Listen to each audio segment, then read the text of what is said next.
I want to tell you about the summer I turned 14. The summer my friends and I made a decision that still keeps me awake at night.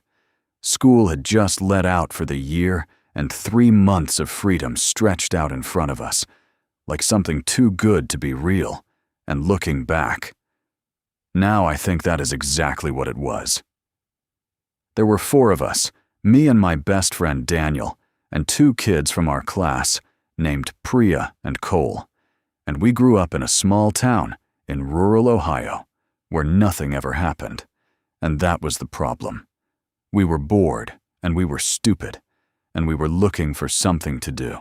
Daniel was the one who found the place, an abandoned summer camp about 6 miles outside of town called Camp Whitmore that had been shut down since the early 90s, and nobody ever told us why, and we never thought to ask. We rode our bikes out there on a Tuesday morning in late June, and the entrance was blocked by a rusted chain and a faded no trespassing sign, and we ignored it because kids always ignore those signs. I wish we had been different. The cabins were still standing rotting, but standing, and there were 8 of them arranged in a horseshoe shape around a large open field, where the grass had grown so tall it came up to our waists, and at the far end of the field was the dining hall, and behind that the lake. The lake was the color of old pennies, dark and completely still. And no wind touched its surface that day, even though I could feel a breeze on my face, and I pointed that out to Daniel, and he laughed and called me paranoid. We spent the first hour just exploring, and Priya found an old schedule board inside one of the cabins, still showing activities from the summer of 1991, swimming at 9, archery at 11, free time after lunch, and it looked so normal that it made me uncomfortable in a way I could not explain. Cole was the one who found the logbook.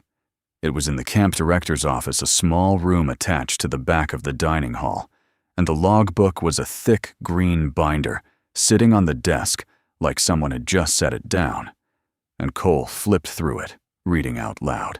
Attendance records, meal counts, supply orders. Then he stopped, and he didn't say anything for a long time.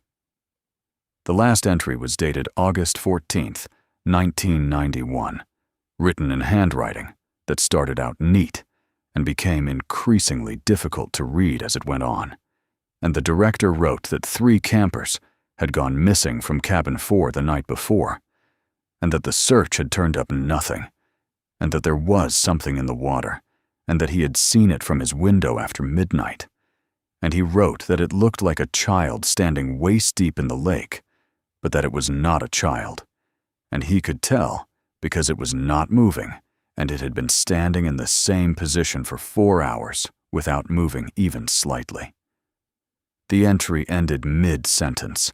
We laughed because we were 14, and we wanted to be brave, and laughing felt like the braver thing to do. And we took photos of the pages on our phones, and we went back outside. That is when Priya grabbed my arm. She did not say anything. She just pointed toward the lake, and there was a figure standing in the water, small, like the size of a child, and it was completely still. Not even a sway, not even a shift in weight, just perfectly motionless in water. That was itself perfectly still.